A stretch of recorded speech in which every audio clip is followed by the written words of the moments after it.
안녕하십니까. 오세아니아 위클리 이번 주 순서 시작합니다. 제 뉴질랜드 한국 대사관은 지난 2월 27일 웰링턴 근교의 오타키 초등학교에 자전거 50여 대를 기증했습니다. 뉴질랜드 한국 대사관은 작년 7월 오타키 초등학교 측에 매년 정전협정 기념 행사를 개최하고 한반도의 평화를 기원해 준 것에 대한 감사의 표시로 자전거를 기증하겠다는 뜻을 전달한 바 있습니다. 오타키 초등학교는 지난 1993년부터 매년 한국전 참전용사회와 함께 한국전 정전협정 체결 기념 행사를 개최해왔습니다.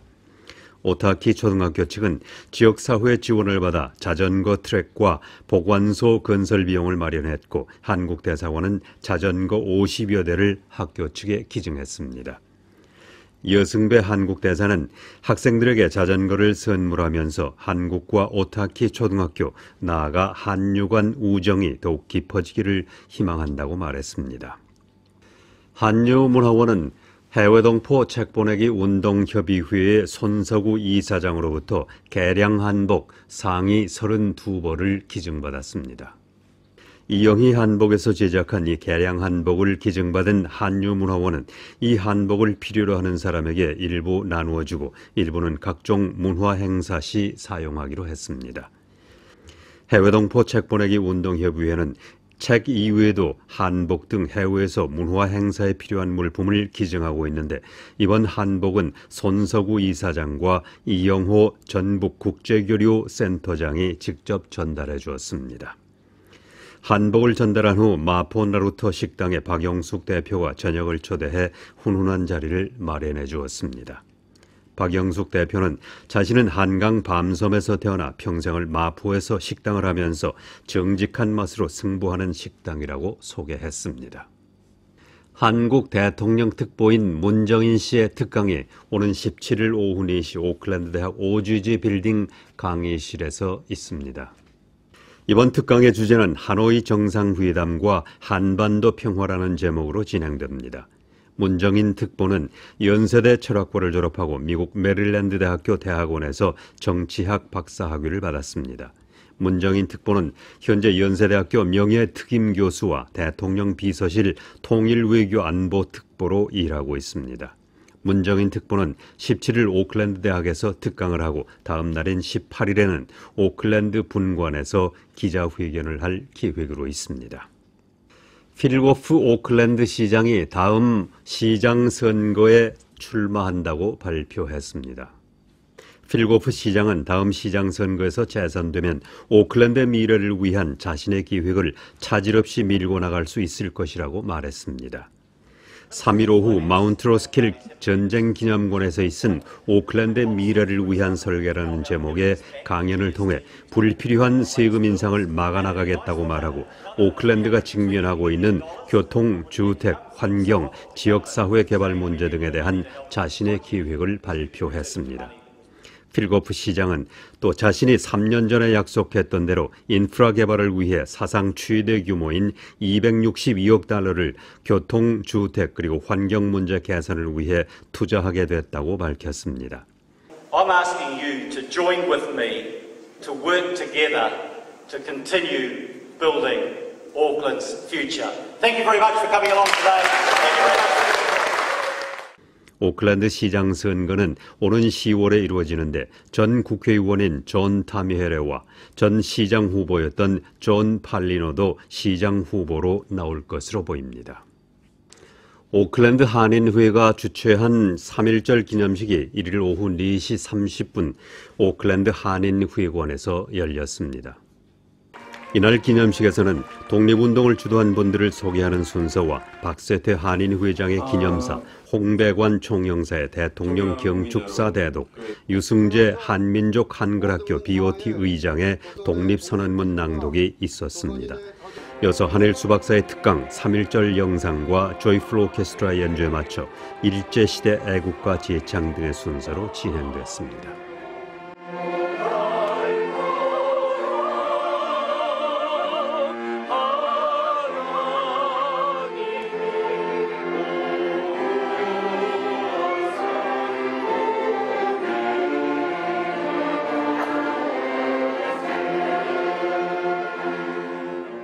저희 월드TV 한국어 방송은 한국의 더원방송과 MOU를 체결하고 방송 프로그램을 서로 교환하기로 했습니다.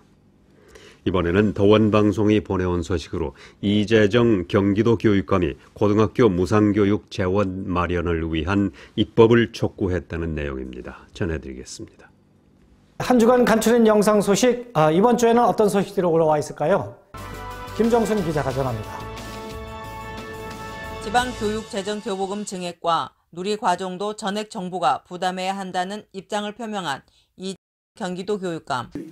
교부율을 올린다면 당연히 추가로 부담되는 이 고교 무상교육비와 어린이집 부분에 대한 거는 국가가 부담하는 것이 저는 옳다고 생각을 합니다. 26일 이 교육감은 이 같은 내용으로 국회에 조속한 입법을 촉구했습니다. 이 교육감은 경기도 교육청은 고교 무상교육비를 계상한다면 적어도 1조 원 이상의 예상 증액이 원만한 학교 교육에 있어 필요하다고 강조했습니다. 고교 무상교육에 총 투자되는 비용은 경기도의 경우에 2021년도에 전학년을 대상으로 한다면 6,158억 원이 소요됩니다. 6,158억 원. 결국 지난 10년간의 혁신교육 성과를 정리하고 반성의 기회가 마련돼야 한다는 이 교육감은 아이들을 부정과 비리에 맡길 수 없다고 강조했습니다. 196개. 중국 북부 대련 항구 세관당국은 호주 석탄 수입을 금지한다고 발표하고 올해 수입하기로 했던 1,200만 톤의 석탄 수입 계획을 전면 취소하기로 했다고 로이터 통신이 밝혔습니다. 호주 최대 석탄 수출 상대국인 중국은 지난 2월 초부터 호주산 석탄 수입을 금지하고 있습니다. 호주와 중국의 관계는 호주 정부가 중국의 국내 문제에 간섭하고 있다고 비난한 지난 2017년 이후 악화돼 왔습니다. 양국 관계는 최근 호주 정부가 중국의 통신업체인 화웨이의 장비를 공급하지 못하게 한 후 중국의 고위 사업자의 비자를 취소하면서 더욱 나빠졌습니다. 호주의 수출품 중 가장 큰 비중을 차지하고 있는 석탄이 중국으로부터 수입을 금지당하자 호주 달러는 1% 이상 가치가 떨어지기도 했습니다. 중국 외교부 관계자는 양국의 긴장 관계와 관련해 세관 당국이 호주산 석탄의 안정성과 품질을 검사하고 있다고 밝혔습니다. 에어 캐나다가 밴쿠버에서 오클랜드를 연결하는 직항 노선에 취항합니다. 또 노스 아메리칸 에어라인은 오는 12월 12일부터 내년 3월 말까지 계절적으로 취항할 것으로 알려졌습니다. 에어 캐나다는 스타 얼라이언스 파트너인 에어 뉴질랜드와 양해각서를 교환하고 정기 운항을 위해 노력하기로 했습니다. 에어 뉴질랜드와 에어 캐나다는 지난 20여 년간 스타 얼라이언스의 파트너로 협력해왔습니다. 에어 캐나다의 직항 노선 취항이 시작되면 연간 75만 명의 관광객 유치가 가능할 것으로 보입니다. 또 캐나다의 겨울철 추위를 피해 뉴질랜드를 찾는 관광객이 늘어나고 뉴질랜드 겨울에 캐나다를 찾는 관광객도 많이 나올 것으로 예상됩니다. 호주 정부는 핵 보유국인 파키스탄과 인도 두 나라는 더 이상의 군사적인 충돌을 피하기 위한 행동에 나서야 한다고 강조했습니다. 호주의 메리 스페인 외무장관은 최근 인도 파키스탄 간의 공중 충돌이 심해지고 있는 데 대해 매우 우려하고 있다고 말했습니다. 런던을 방문 중인 메리 스페인 장관은 만약 보고서 내용이 사실이라면 이는 매우 위험한 상황이라고 말하고 양국은 자제해야 한다고 지적했습니다. 호주의 페인 외무장관은 영국의 유럽연합 탈퇴 이후 호주와의 자유무역 관계를 논의하기 위해 영국을 방문하고 있습니다. 호주 남부지방은 최근 30년 만에 겪는 극심한 더위로 건강에 유의하라는 경고가 발령됐습니다. 호주 남부의 대부분 지방과 남동부 지방은 극심한 더위가 계속되고 있는 가운데 멜번과 아델레이드의 경우 최근까지 기온이 40도를 웃돌았습니다. 이렇게 더위가 지속되자 빅토리아주 보건당국은 빅토리아주 중심부와 남서부 지역 주민들에게 건강에 유의하라는 경고를 발령했습니다. 이와 함께 남서부 지방 전역에는 주민들에게 불사용 금지 경고를 발령했습니다. 오클랜드 의회는 전기 스쿠터 회사인 라임에 대해서 다시 스쿠터를 사용할 수 있도록 했습니다. 전기 스쿠터는 일주일 전 갑자기 멈추거나 수십 명이 다쳤다는 보고가 나오자 오클랜드 의회는 라임 스쿠터의 허가를 정지시킨 바 있습니다. 라임사는 이에 대해 모든 문제가 해결됐다고 밝히고 오클랜드 의회도 스쿠터 이용에 문제가 없다고 확인했으나 라임사는 몇 가지 조건에 동의해야 하는 절차가 남아 있습니다. 이들 조건으로는 만약 스쿠터로 인한 심각하고 중요한 사고가 발생했을 경우 라임사는 24시간 이내 오클랜드 의회에 보고해야 하고 오클랜드 이외 지역이나 해외에서 발생한 사고는 48시간 이내 보고해야 한다는 것입니다. 2차 미북 정상회담에서 보여준 북한의 협상 태도는 과거부터 보여왔던 전형적 수법이라는 분석이 나왔습니다. 금강산 관광과 개성공단 재개 방안을 미국과 협의하겠다는 한국 문재인 대통령의 발언에 대해서는 미국이 동의하기 어려울 것이란 지적이 나왔습니다. 김칸희 기자입니다. 2차 미북 정상회담에서 북한이 영변 외의 다른 지역 핵시설에 대한 미국 요구를 거부한 것은 북한이 비핵화 조치에 대한 진정한 의지가 없음을 드러낸 것이라는 분석이 나왔습니다. 영변 핵시설 폐쇄는 3차 남북 정상회담에서 이미 김정은 위원장이 약속한 것으로 비밀 시설들이 아니라 노후화된 시설만 내놓겠다는 북한의 속내라는 것입니다. Even his baby steps are going to be so small and he's going to look for so much in return for it that he's going to make it impossible if he cannot change his diplomacy. 북한은 핵무기를 포기할 의사가 없다는 것도 확인됐다는 지적도 나왔습니다. He would be reluctant to give up all of his options for nuclear weapon, and it requires anyone negotiating with the North to have a very clear idea of what is acceptable and what is not acceptable.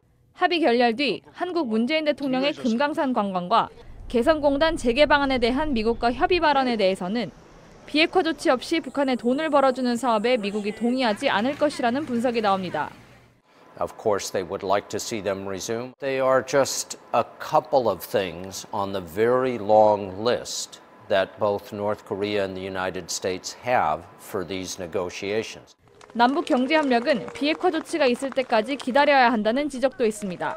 So I think that has to wait. Progress on the thing that's on the table remains the Yongbyon nuclear complex and all 300 buildings and facilities on it. 전문가들은 또 영변 핵시설 폐기 제한 카드가 북한이 말하는 비핵화의 끝인지 아니면 시작인지 불분명하다고 지적했습니다. VOA 뉴스 김칸입니다. 오세아니아 위클리 이번 주 순서를 마칩니다. 다음 주에 뵙겠습니다. 감사합니다.